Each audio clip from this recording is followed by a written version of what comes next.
Assalamualaikum warahmatullahi wabarakatuh. Selamat pagi warga belajar.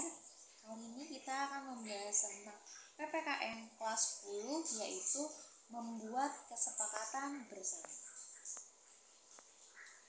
Apa sih kesepakatan? Berarti kalau kesepakatan itu kita bisa artikan sebagai perjanjian ya. Jadi perjanjian yaitu suatu peristiwa yang dimana seorang berjanji kepada orang lain, istilahnya satu orang atau bisa lebih dari, istilahnya dua orang atau bisa lebih dari dua orang ya, perjanjian ini. Perjanjian ini memiliki perikatan atau suatu hubungan hukum antara dua orang atau dua pihak, berdasarkan mana pihak yang satu berhak menuntut sesuatu hal dari pihak yang lain. Pihak yang lain berkewajiban untuk memenuhi tuntutan tersebut.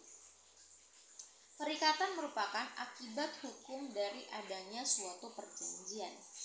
Jadi tadi kan ngomongin tentang kesepakatan, berarti di dalam kesepakatan sendiri itu kan ada perjanjian ya. Jadi perjanjian itu kalau misalkan menyangkut tentang perjanjian kerja, perjanjian negara, nah itu ada dalam konteks hukum ya. Beda kalau perjanjiannya bukan perjanjian yang sah atau yang resmi lah ya. Syarat sahnya sebuah perjanjian menurut pasal 1320 KUHP per daerah, syarat sahnya yaitu satu, adanya kesepakatan. Jadi ada kesepakatan antara kedua belah pihak, lalu kecakapan bertindak. Setelah itu hal tertentu dan sebab yang halal. Untuk syarat 1 dan syarat 2 merupakan syarat subjektif. Bila tidak terpenuhi perjanjian maka batal. Jadi perjanjiannya batal atau dapat dibatalkan. Jadi kalau misalkan tidak ada dua belah pihak dan tidak ada saling berkomunikasi, maka perjanjiannya dibatalkan. Terus syarat ketiga dan syarat keempat di sini merupakan syarat objektif. Jika tidak dipenuhi perjanjian maka batal demi hukum. Ada hal-hal tertentu itu berarti kayak di dalam perjanjiannya tuh isinya apa aja gitu. Terus halal apa tidak, bukan perjanjian yang sifatnya kriminal ya, tapi sifatnya yang kayak misalkan perjanjian kerja atau perjanjian antara perusahaan A dan perusahaan B gitu kan. Itu kan bukan hal yang buruk ya. Jadi perjanjiannya yang perjanjian yang halal. Nah, baru kita ngomongin ke dalam kesepakatan. Jadi kesepakatan itu adalah pertemuan atau bertemunya kehendak dan pernyataan kehendak dari pihak-pihak yang membuat perjanjian.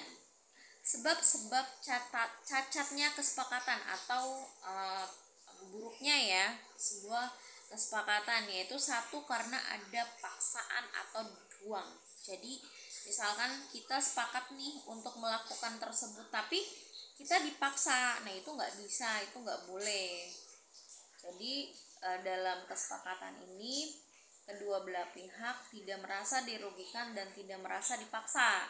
Terus ada juga dwelling atau kekeliruan. Nah di sini jadi ketika kita melakukan sebuah kesepakatan berarti kita harus paham betul dari kesepakatan yang kita buat. Jangan sampai kita miskomunikasi, kita nggak tahu isinya apa, atau kita sepakat aja gitu kan. Nah untuk ini sih sebenarnya catatan ya. Makanya kalau kita tuh melamar kerja terus kita punya kayak kontrak kerja, diusahain tuh dibaca dahulu. Kita baca lembar demi lembar isinya seperti apa. Biasanya kan HRD tuh akan menjelaskan, misalkan menjelaskan isi tentang kontraknya seperti apa, tapi kan kebanyakan kasusnya itu tidak pernah dibaca dari isi kontrak tersebut. Jadi ya aja kalau pelamar, sebenarnya nggak boleh. Harusnya kalian juga harus baca dulu, harus detail, harus dilihat poin demi poin poin dari isi perjanjian tersebut, agar ketika kita melaksanakan suatu pekerjaan dari kesepakatan tersebut, kita tidak keliru dan kita tidak merasa dirugikan. Terus yang ketiga adalah backrob atau penipuan. Jadi terkadang misalkan ya tadi ya yang Bu Zia bahas, kalau misalkan kita kita melakukan sebuah kesepakatan, kita harus detail melihat apa sih isi dari kesepakatan tersebut sehingga kita tidak merasa dirugikan, benar yang tadi. Terus kita juga tidak merasa ditipu gitu loh. Terus asas-asas perjanjian, di sini ada namanya asas konsensual, yaitu perjanjian terjadi pada saat adanya kesepakatan. Jadi kita misalkan sudah sepakat nih akan melakukan kontrak kerja, nah baru kita melakukan sebuah perjanjian. Asas kebebasan berkontrak, artinya pada pihak bebas membuat perjanjian atau tidak membuat perjanjian. Bebas membuat perjanjian dengan siapapun juga, dengan bentuk apapun juga, dan isi apapun juga, asal tidak bertentangan dengan undang-undang dan kepentingan umum dan kesusilaan. Jadi sebuah kontrak itu memang harus kita cek, sebuah perjanjian harus sesuai dengan undang-undang ya. Jadi tidak boleh asal, kalian kan udah ngerti kan apa itu norma, tidak melenceng dari norma dari undang-undang yang sudah ada di Indonesia. Nah, dalam sebuah kesepakatan dan sebuah perjanjian ada namanya asas ya. Asas selanjutnya yang ketiga itu ada namanya asas itikat baik. Artinya perjanjian harus dilaksanakan dengan kejujuran, saling percaya, mengindahkan nilai-nilai kepatutan dan kesusilaan. Jadi itikat sopan santun, norma-norma yang pertemuan kemarin pernah Bu Zia bahas, itu dimasukkan ke dalam sebuah perjanjian. Oh berarti kalau kita ada perjanjiannya, kita tahu nih norma-normanya apa. Kita harus sopan, misalkan kita harus tepat waktu dalam bekerja, terus kita harus jujur dalam melakukan analisis, misalkan analisis keuangan misalkan. Terus apalagi kita tidak boleh menerima suap, karena kan suap itu termasuk dalam kebohongan ya. Terus termasuk dalam dosa, berarti tidak punya nilai norma keagamaan juga kan, hitungnya kalau kita melakukan suap, ya nggak sih? Gitu, itu juga bertentangan dengan undang-undang, ya nggak? Nah terus bertentangan dengan Pancasila, sedangkan di Pancasila sendiri ada nilai yang terkandung untuk tidak melakukan kebohongan ya yang merugikan negara. Terus asas pacta sunt servanda, artinya perjanjian yang telah dibuat oleh para pihak mengikat para pihak sebagaimana halnya sebuah undang-undang. Biasanya ini lebih kayak perjanjian, kalau di negara kan ada perjanjian, dulu kan ada perjanjian Renville, ada perjanjian meja bundar, itu kan ada perjanjiannya kan. Nah di situ kalian kan juga baca, sesuai tidak dengan apa yang dituju oleh negara Indonesia. Terus kalau perjanjian kerja, sesuai tidak dengan tujuan kalian, misalkan saya bekerja dari jam berapa sampai jam berapa.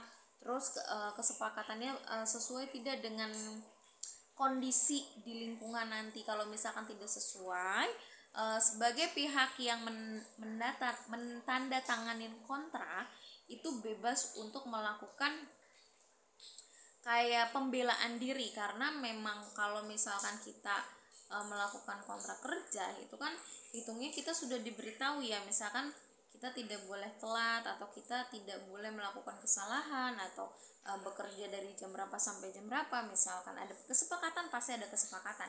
Nah kesepakatan tersebut tuh harus sesuai dengan atau balance. Kalau misalkan tidak balance, kita misalkan dikeluarkan kerja nih tapi kontraknya belum habis, kita juga tidak melakukan kesalahan sesuai yang ada di surat perjanjian, kita boleh membela diri gitu kan. Tapi kecuali kita melakukan kesalahan, kita sering telat masuk kerja atau kita melakukan kebohongan dalam kerja, sebagai perusahaan itu berhak untuk melakukan tindakan. Sama seperti kita, misalkan kita bawa motor tapi kita nggak punya SIM, berarti kan kita menyalahi aturan yang sudah ditentukan oleh pemerintah, ya kan. Nah, oleh negara, berarti kalau saya bawa motor saya harus punya SIM.